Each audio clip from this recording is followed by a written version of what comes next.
नमस्कार, मी जगदीश देशमुख. जनता रिपोर्टरमध्ये आपल्या सगळ्यांचं स्वागत. आजच्या जनता रिपोर्टरमध्ये आपण वनोजा तलावाच्या मध्यभागातून खड्डेमय रस्त्यावरून जीव धोक्यात घालून प्रवाशांना प्रवास करावा लागतोय. त्यातच रस्त्याला संरक्षण कठडे नाहीत. कुठे आहे ही समस्या आणि कांद्याला बाजारभाव नाहीये, त्यामुळे कांदा उत्पादक शेतकऱ्यांचे प्रचंड नुकसान होत आहे.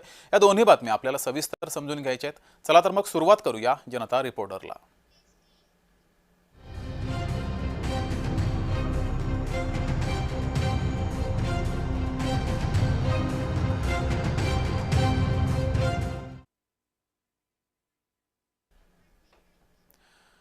तर वनोजा फाटा ते पूर रस्ता हा धोकादायक झालेला आहे. रस्त्याला संरक्षण कठडे नाहीयेत. तलावाच्या मध्यभागातून जीव धोक्यात घालून प्रवाशांना प्रवास करावा लागतोय. अनेक दिवसांपासून रस्ता बनवण्याची मागणी इथल्या नागरिकांनी केलेली आहे, मात्र प्रशासनानं दुर्लक्ष केले, त्यामुळे नागरिकांचा संताप होतोय. वाशिमच्या मंगरुळपीर तालुक्यातील वनोजा फाटा ते पूर हा रस्ता सध्या अत्यंत खराब अवस्थेमध्ये आहे. नागरिकांसाठी धोकादायक ठरतोय. तलावाच्या मध्यभागातून गेलेला हा रस्ता ठिकठिकाणी उखडलाय आणि खचलाय. रस्ता अरुंद असल्यामुळे वाहनधारकांना मोठी कसरत करत इथून प्रवास करावा लागतोय. या मार्गावरून काटेपूर्णा अभयारण्याच्या पायथ्याशी असलेल्या पूर येथील प्राचीन शिवमंदिरात भाविकांची नेहमी वर्दळ असते, मात्र खराब रस्त्यामुळे नागरिकांना ये-जा करणं अवघड झालंय. तलावाच्या मधून जाणाऱ्या या रस्त्याला संरक्षण कठडे नाहीयेत, त्यामुळे अपघाताचा धोका सुद्धा वाढलाय. यासह रस्त्यावर भले मोठे खड्डे आहेत. प्रशासनानं आता तातडीनं रस्त्याची दुरुस्ती करावी अशी मागणी नागरिकांनी केली आहे. तर नेमकं या रस्त्याचं स्वरूप कसं आहे, किती मोठ्या प्रमाणात खड्डे पडलेले आहेत, इथला आढावा घेतलाय आमचे प्रतिनिधी विशाल राऊत यांनी. पाहूयात. वाशिम जिल्ह्याच्या मंगरुळपीर तालुक्यातील वनोजा हे गाव आहे आणि या गावाच्या काही अंतरावर पूर येथे शिवकालीन महादेव मंदिर आहे. मात्र वनोजा येथील नागरिकांना तसेच परिसरातील नागरिकांना या देवस्थानाकडे जाण्याकरिता मोठ्या अडचणीचा सामना करावा लागत आहे. आपण जर या ठिकाणी बघितलं तर अत्यंत बिकट अवस्था या रस्त्याची झाली आहे. रस्त्यामध्ये पूर्ण खड्डे पडले आहे. या ठिकाणी जर आपण बघितलं तर जड वाहने असतील किंवा दुचाकी असतील, या ठिकाणी मोठ्या प्रमाणात भाविक ये-जा करतात. मात्र अरुंद रस्ता असल्यामुळे मोठ्या अडचणीचा सामना जे आहे ते या ठिकाणी नागरिकांना करावा लागत आहे. नक्कीच आपण जर बघितलं तर गेल्या अनेक वर्षापासून या ठिकाणची मागणी होती नागरिकांची की रस्ता तात्काळ दुरुस्त करण्यात यावा, या ठिकाणी रस्त्याचे डांबरीकरण करण्यात यावे. मात्र प्रशासनाने याची कुठलीही दखल घेतली नाही आणि आता जर आपण बघितलं तर मोठ्या प्रमाणात रस्त्याची बिकट अवस्था आहे आणि या ठिकाणी मंदिर देवस्थान असल्यामुळे जिल्ह्यातूनच नव्हे तर जिल्ह्याबाहेरील सुद्धा भाविक या ठिकाणी मोठ्या प्रमाणात दाखल होत असतात. मात्र या मंदिराकडे जाण्याकरिता नागरिकांना मोठ्या अडचणीचा सामना करावा लागत आहे. मोठ्या प्रमाणात रस्त्यावर खड्डे असल्यामुळे आणि रस्ता अरुंद असल्यामुळे मोठ्या अडचणीचा सामना या ठिकाणच्या नागरिकांना करावा लागत आहे आणि आता रस्त्याचे काम प्रशासनाने दखल घेऊन लवकरात लवकर सुरू करावे अशीच मागणी या ठिकाणचे नागरिक आता करत आहे. कॅमेरा पर्सन नाझीर शेखसह मी विशाल राऊत, जय महाराष्ट्र न्यूज, मंगरुळपीर, वाशिम. तर रस्त्यावर मोठमोठे खड्डे पडलेले आहेत, त्यामुळे इथल्या नागरिकांनी संताप व्यक्त केलेला आहे. नागरिकांसोबत बातचीत केली आहे आमचे प्रतिनिधी त्यांनी विशाल राऊत यांनी, ती पाहूयात. वाशिम जिल्ह्याच्या मंगरुळपीर तालुक्यातील वनोजा या ठिकाणी आणि या वनोजापासून पूर या ठिकाणी शिवकालीन महादेवाचे मंदिर आहे. मात्र वनोजा ते पूर जाण्याकरिता नागरिकांना मोठ्या अडचणीचा सामना करावा लागत आहे. या ठिकाणच्या रस्त्याची अत्यंत बिकट अवस्था झाली आहे. याच परिसरातील आपल्यासोबत नागरिक आहेत, त्यांच्याशी बातचीत करूयात. दादा, मला सांगा कशा पद्धतीचा या ठिकाणी नागरिकांना या रस्त्याकरिता सामना करावा लागतो?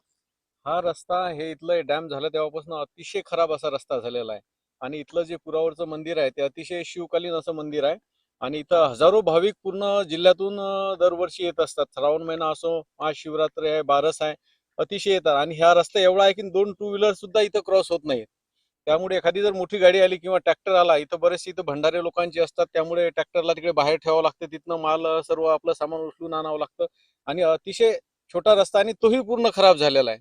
त्यामुळे आणि बाजूच्या परिसरात शेती सुद्धा आहे, शेतकरी भरपूर इथं आपल्या इथं येतात, त्यांनाही तो सामना करावा लागतो. 2 ट्रॅक्टर क्रॉस होत नाही, एकाला आधी गाडी घेऊन यावं लागतं, बघावं लागतं समोर गाडी आहे का, नसेल तर आपला ट्रॅक्टर जाणार. अशी या रस्त्याची अवस्था एकदम अशी खराब झालेली आहे आणि पूर्ण रस्ता खराब झालेला आहे तो. काहीच नाही साहेब, जवळजवळ 2 ट्रॅक्टर क्रॉस झाले पाहिजे जाता येताना, जेणेकरून एक ट्रॅक्टर इकडे उभा करावा लागते आम्हाला अर्धा किलोमीटर अंतर, त्यानंतर ते दुसरा ट्रॅक्टर आल्याच्या नंतर इथून जाता येईल. अशी अडचण आमची नेहमी नेहमी उद्भवल्यापेक्षा एक वेळ या रस्त्याची कुठेतरी व्यवस्था करून द्यावं, जेणेकरून आमच्या सोयीचं होईल. नक्कीच लवकरात लवकर या ठिकाणच्या रस्त्याच्या कामाला सुरुवात करण्यात यावी अशीच मागणी या ठिकाणचे नागरिक करताना दिसत आहे. कॅमेरा पर्सन नाजीर शेखसह मी विशाल राऊत, जय महाराष्ट्र न्यूज, मंगरुळपीर, वाशिम. या संदर्भात अधिक माहिती घेऊया. आपल्यासोबत वाशिमचे उपसभापती विलास लांभाडे हे जोडलेले आहेत, माजी उपसभापती आहेत. विलासजी, किती वर्षापासून ही समस्या आहे आणि या समस्येबाबत प्रशासनाकडे तुम्ही पाठपुरावा केला? हो सर, हा वडोदरापूर येथे असलेले प्राचीन शिवमंदिर आहे. त्या जिल्ह्यातून नव्हे तर इतर जिल्ह्यातून या मंदिराला दर्शनाला येतात. हा म्हणजे या मंदिराला जो धरण आहे त्या माहिती ते खूप पर्यंत आहे सर. तर आम्ही वेळोवेळी त्या प्रशासनाला पाठपुरावा केला, खूप वेळा पाठपुरावा केला सर, पण अद्यापर्यंत मंजूर काही झालेला नाही. किती वर्षापासून समस्या आहे? किती वर्षापासून हा रस्ता खराब आहे? कमीत कमी 20 ते 25 वर्षापासून हा रस्ता खराब आहे. बरं, या रस्त्यावर मग काही दुर्दैवाने अपघात सुद्धा झाले असतील? त्या रस्त्यात सर फोर व्हीलर गाडी जाऊ शकत नाही, माझी टू व्हीलर गाडी जाऊ शकत नाही. ती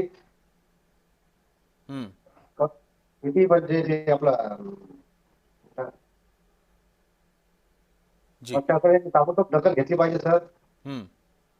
तुम्ही जेव्हा प्रशासनाकडे पाठपुरावा केला तेव्हा प्रशासनाचं नेमकं म्हणणं काय आहे? प्रशासनाने तुम्हाला उत्तर काय दिलंय? प्रशासनाने सर उगावळीचेच उत्तर दिले आहे. आज बघू, उद्या बघू, आज हे करू, ते करू, असं करू. खूप वेळा आम्ही प्रशासनाकडे जाऊ, त्याच्याकडे जाऊ, हे समस्या मांडली आहे. जी, ठीक आहे. आतापर्यंत त्याच्याकडे कोणी लक्ष दिलं नाही सर. हा जागृत देवस्थान प्राचीन मंदिर आहे सर. तिथे महाशिवरात्री असो, बारस असेल, श्रावण महिन्यात खूप गर्दी होत असते सर दर्शनाला. बरं, ठीक आहे. तर प्रशासनाकडून दखल घेतलेली नाहीये, मात्र आम्ही सुद्धा याचा पाठपुरावा करत राहू. विलासजी, धन्यवाद दिलेल्या या प्रतिक्रियाबद्दल. धन्यवाद. तर जनता रिपोर्टरच्या या भागामध्ये वेळ झाली इथेच थांबण्याची. बघत राहा जय महाराष्ट्र.